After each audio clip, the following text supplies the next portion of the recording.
Iquiru. Sur cet atoll isolé au cœur du Pacifique, c'est l'effervescence. Depuis plusieurs mois, l'île fait peau neuve.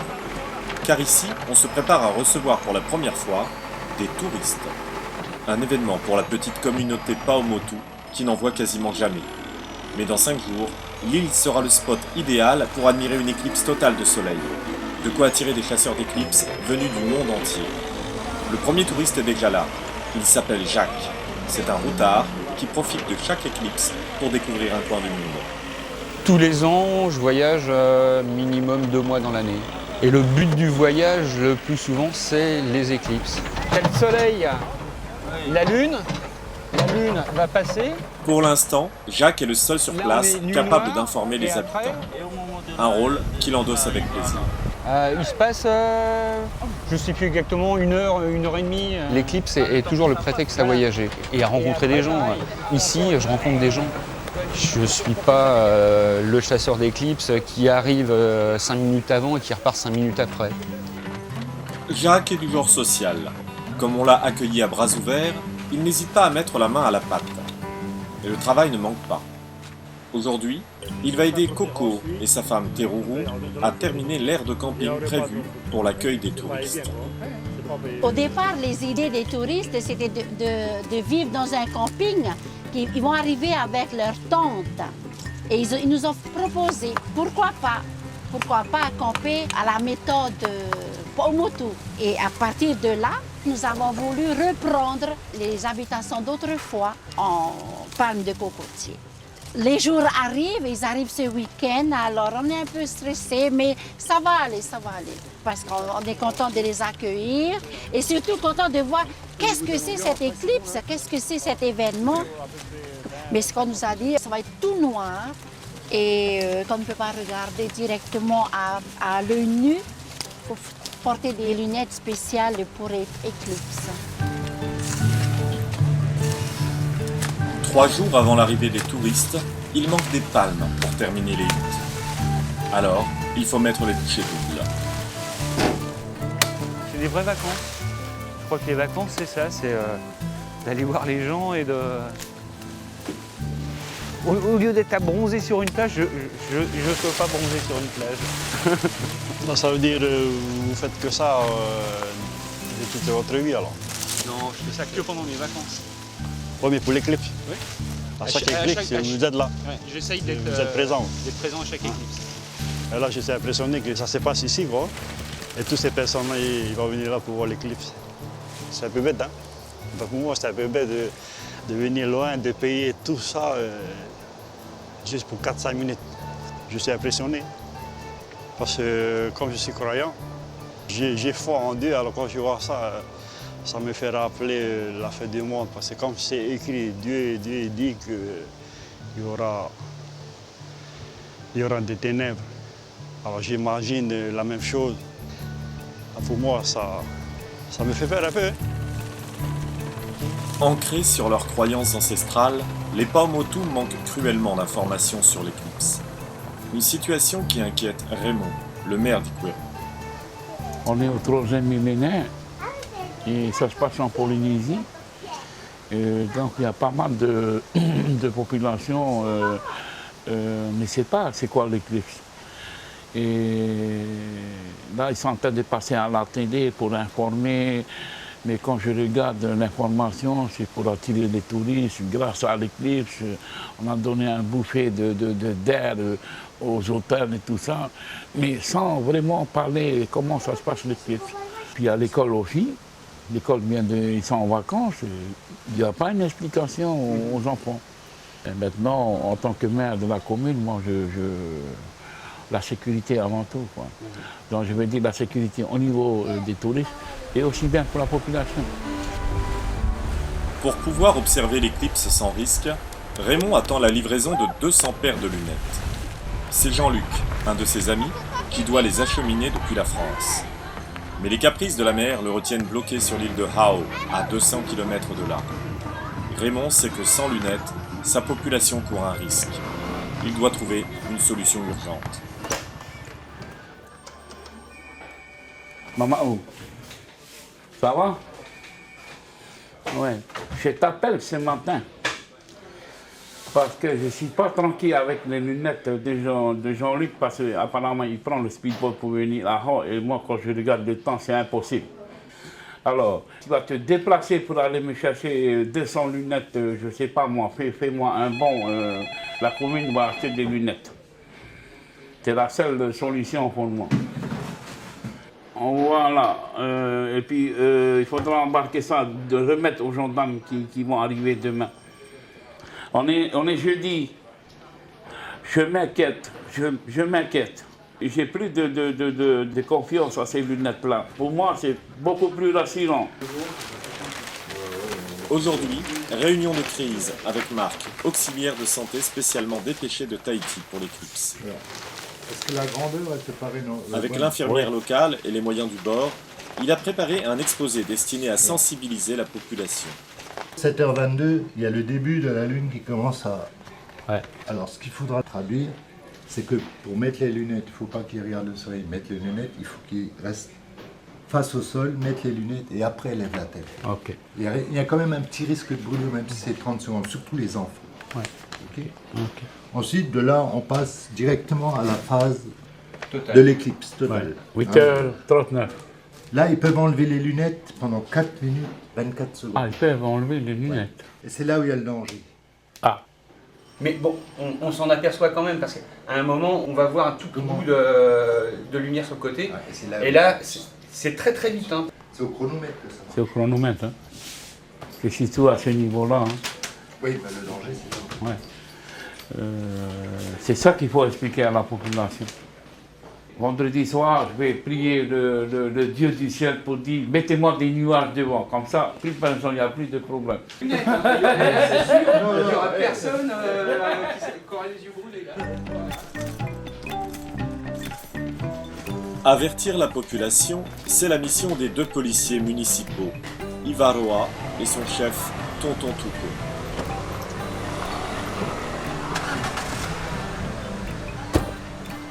Ah oui, à la population, on demande à toute la population de venir à la mairie.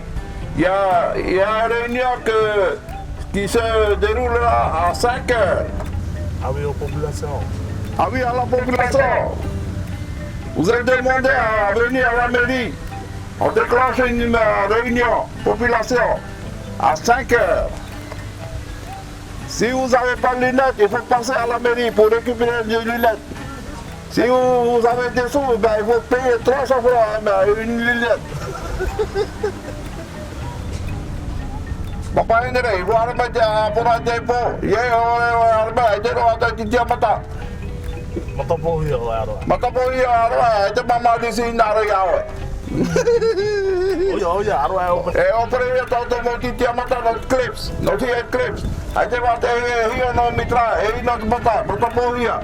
Harus itu tahu tuh. Baru aja tahu mau tahu mau ini.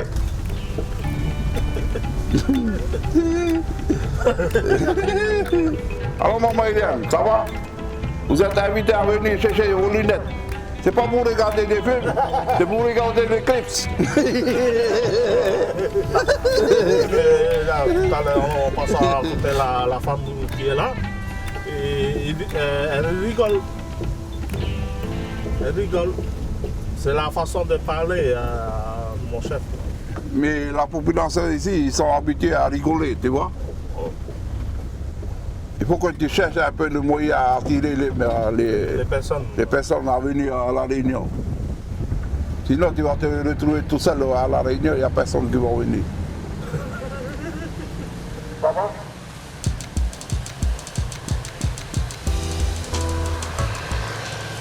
L'arrivée d'un vol spécial a été annoncée à Raymond le matin même.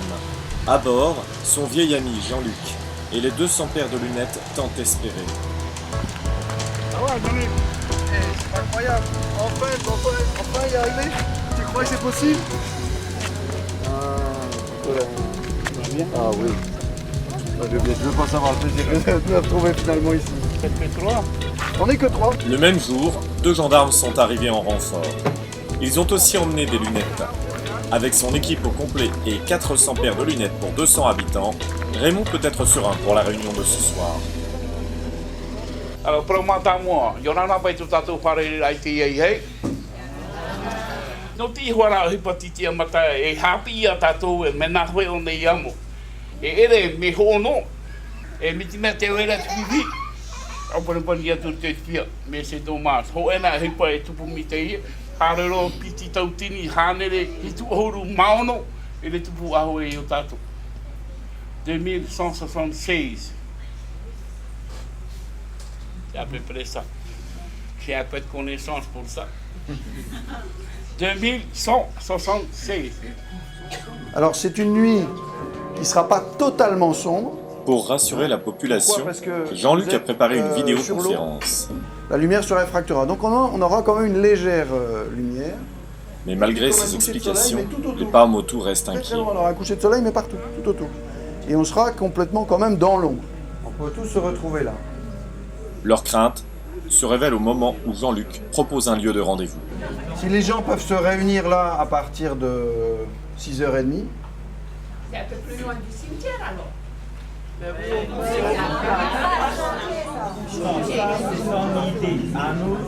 Non, il faut absolument sortir, il ne faut pas rester chez vous, il n'y a pas de danger particulier. Le seul danger, c'est si vous regardez le soleil, effectivement. À ce moment-là, vous suivez les précautions qu'on a présentées aujourd'hui à la lettre. Les explications de prévention semblent avoir vaincu la réticence des habitants. La distribution des lunettes peut commencer sous la houlette de la police locale. Remarquez, 4. Raymond sera le seul absent du 11 juillet. Convoqué à une réunion de travail à Tahiti, il va laisser ses villageois seuls face à l'éclipse. Mais il les laisse prêts.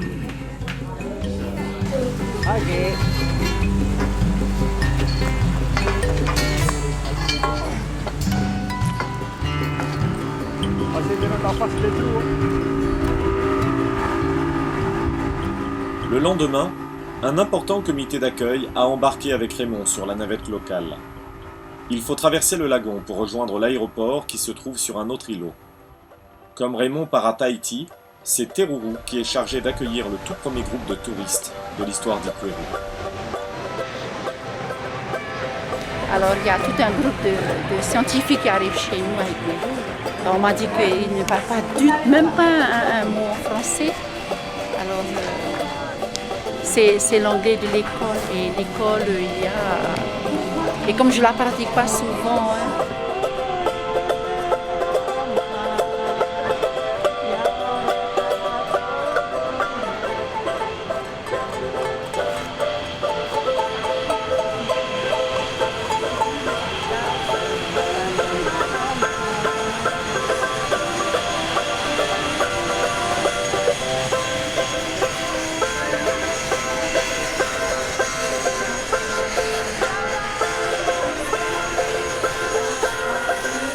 Contrairement aux attentes de Teruru, ce ne sont pas des scientifiques qui débarquent de l'avion ce jour-là. Dans ce groupe, il y a des couples, des adolescents, des familles. Certains vont voir leur première éclipse totale. Mais la majorité sont des passionnés d'astronomie qui sillonnent le monde dès que le soleil a rendez-vous avec la Lune. Habitués à barouder des plaines de Mongolie jusqu'au désert de Libye, ce ne sont pas des clients difficiles. Mais Chantal, l'interprète, préfère quand même les avertir. Ce sont des associations qui prennent en main de vous recevoir. Il n'y a pas de tourisme ici. Non. Alors tout ce que vous allez voir quand vous allez arriver au village, c'est quelque chose que les associations ont fait par leurs propres moyens. Ce qu'elle s'efforce de faire dans toutes les langues possibles. Que si voi siete dei clienti che vogliono un poco abitazione come Hilton.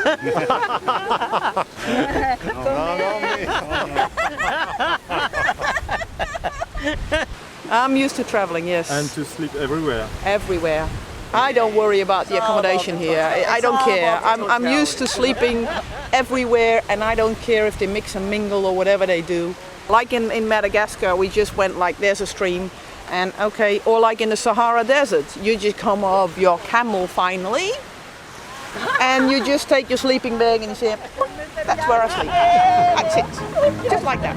Des clients pas difficiles et qui font surtout à leur envie. À 12 heures de l'éclipse, l'excitation grandit et l'urgence est de trouver très rapidement le spot idéal. I know it looks silly, but it's needed. Just calibrating the GPS. East is that way. According to the GPS. Yeah, look. Well, Okay, that's so about right. And it goes over the north, so it goes that way. Don't forget we're at the southern hemisphere here.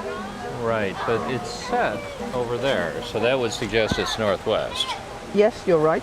So We are in June, so that would like be their midwinter. Yeah, so it would rise in the northeast, set in the northwest. Yes, so northeast is there. So it goes like that, sort of. So that means it's further. We gotta have more. I'll of ask the the beat. natives, because something's not idea. right in there. Good idea. Excusez-moi, j'ai une question. Parlez français. Un peu, un peu, un peu. Mais merveilleux. Le soleil, Oui. demain, Oui. sunrise. Où? Je sais pas trop. À l'est. Le lieu idéal pour admirer une éclipse est une affaire personnelle et Hélène rêve de faire la photo. A photo of an eclipse can be the eclipse itself, but sometimes it's much nicer to have a sort of a foreground in it, like a tree or something. But you have to be aware that you're not gonna stand there and see the eclipse disappear behind the tree, because that would be rather silly, wouldn't it?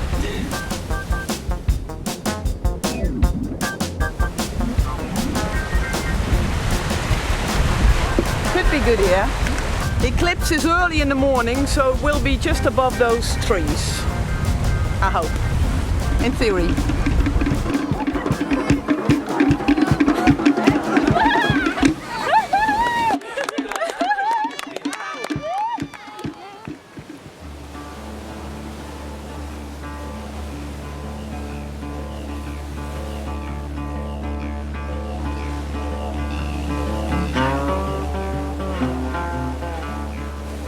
Juillet, 5h45. Il a plu toute la nuit. À 3 heures de l'éclipse, un épais rideau de nuages masque l'horizon. Après plusieurs semaines de beau temps, la météo est capricieuse ce jour-là. Par crainte de manquer l'éclipse, les bateaux attendus avec leurs 500 passagers ont changé de cap. Un avion de scientifiques se pose sur l'île ce matin-là. Il repartira dès la fin du spectacle. Si spectacle il y a, car la situation ne s'est pas améliorée. Et là, le temps comme ça, à ton avis, ça va se lever là? Normalement, ouais, ça doit passer. Là. On a presque 3 heures à attendre, quoi. Normalement, ça doit Ouais, passer. tout peut arriver pendant 3 heures. Avec ces vents-là, c'est bon, ça va dégager quand même. Il suffit juste d'un petit trou, toi, grand comme ça, puis ça suffit, quoi. La moitié, quoi. C'est plus joli de l'avoir en entier, quand même. Ah ouais, c'est ça, c'est normal. Bon, on aura quand même 4 minutes de nuit, quoi, mais... C'est dommage, hein. C'est dommage qu'on voit pas le soleil se lever normalement, quoi. Éclairci. Là, c'est nuageux.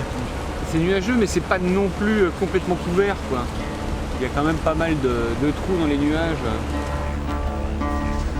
7h du matin. 2 heures avant l'éclipse, le temps est toujours couvert. Mais Jacques reste optimiste. C'est pas si couvert que ça, quoi. Non, c'est pas des... C'est pas des gros... Non, non, non, je suis d'accord. Voilà, tu vois, en gros, c'est que des trucs comme ça, mais... Ça cumule bien, quand même.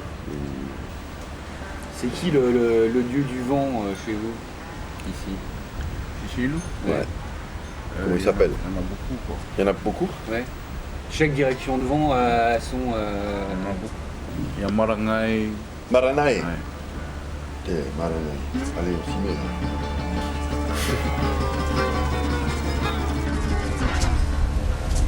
Du côté des touristes, c'est la désillusion. Surtout quand apparaît un arc-en-ciel. Mauvais signe. A rainbow. We don't want rainbows.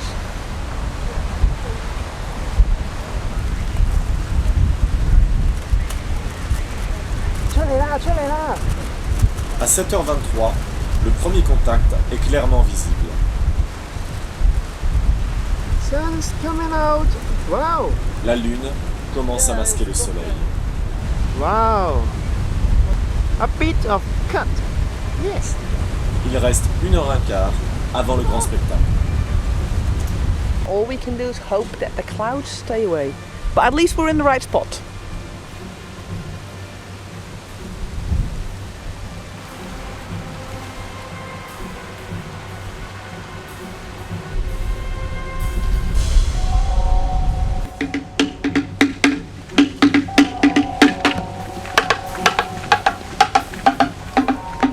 Dans le village, Jean-Luc tente de rameuter la population. La plupart des habitants ont préféré rester enfermés. Où il est le barbu? Et ceux qui sortent restent près de chez eux. Mais en fait, les gens, ils choisissent d'être où ils veulent, ils restent à la maison, ils sont dans la rue, ils racontent des histoires. Ils n'ont pas envie de se contingenter, quoi. Ils n'ont pas envie de... Ils vivent ça à leur manière, chacun de leur côté. Et c'est bien. Et là, il y a quelques gens qui sont avec nous, c'est super. Ça monte, ça monte.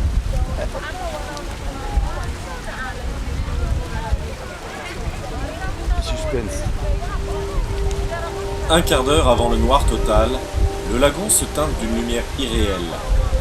De quoi faire monter l'impatience de tous. Ça y est?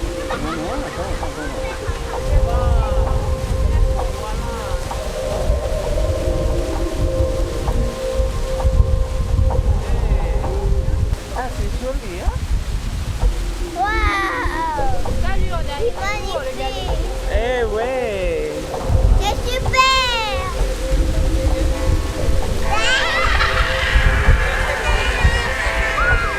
C'est joli, hein? Unique, unique. Même si le ciel paraît se dégager avant les minutes fatidiques, les chasseurs d'éclipses sont encore inquiets de voir quelques nuages traîner. Passe vite celui-là. Bientôt. On a de la chance quand même. Ben, je sais pas, il y a celui-là, il faut qu'il passe, hein, parce que... Yeah. Il va passer, oui, il va passer. Ouais. On va regarder. Tu regardes là-haut? Allez, regarde. Regarde. Déjà, la luminosité baisse un max. Oui. Là. Bientôt. On n'enlève pas. Voilà. L'ombre arrive. Ouais. Ouais. Là, c'est bon, on peut enlever.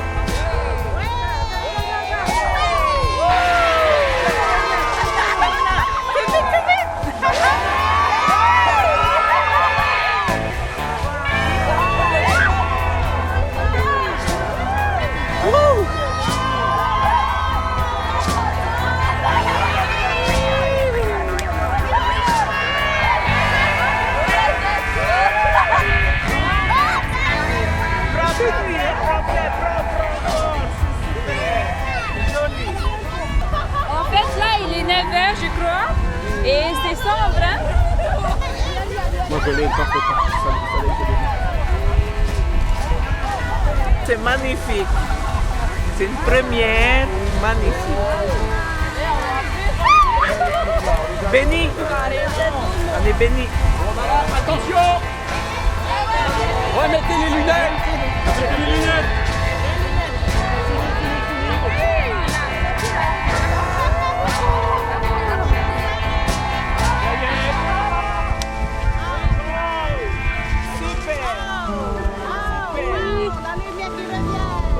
Après l'éclipse, une étrange euphorie a envahi l'île. Après, vous comprenez pourquoi des mecs comme nous viennent chez vous. Voilà. Les habitants sont conscients que l'événement était historique pour Ekweru. Les sensations partagées en commun ont définitivement brisé la glace entre les Paumotu et leurs invités. Beaucoup ont le sentiment d'avoir vécu ici une expérience mystique. We were just so lucky because the clouds just disappeared just before T2. Yeah. Then we saw totality, and immediately after T3, the clouds came back in. So the other island, I bet they missed it. Moi je suis content que le spectacle vous ait plu, c'est pas moi qui l'ai offert mais j'étais là pour le partager avec vous quoi. Prêt à repartir alors hein. Si c'est à Tahiti, oui peut-être. Non, les clips ça a été belle comme Ah oui, oui, oui. Il peut rester sur la route. Comme des enfants. Oui, Comme nous des sommes enfants. comme des enfants, oui. C'est vrai. Ah, c'est magnifique. Hein. Allez au théâtre. C'est super. L'éclipse du 11 juillet est un souvenir qui restera gravé pour toujours dans la mémoire locale. Pour les Paumotu, ce n'était pas seulement un phénomène astronomique qui se passait là-haut dans le ciel. C'était aussi un moment historique où pendant 4 minutes et 24 secondes, Ikweru s'est ouvert sur le monde.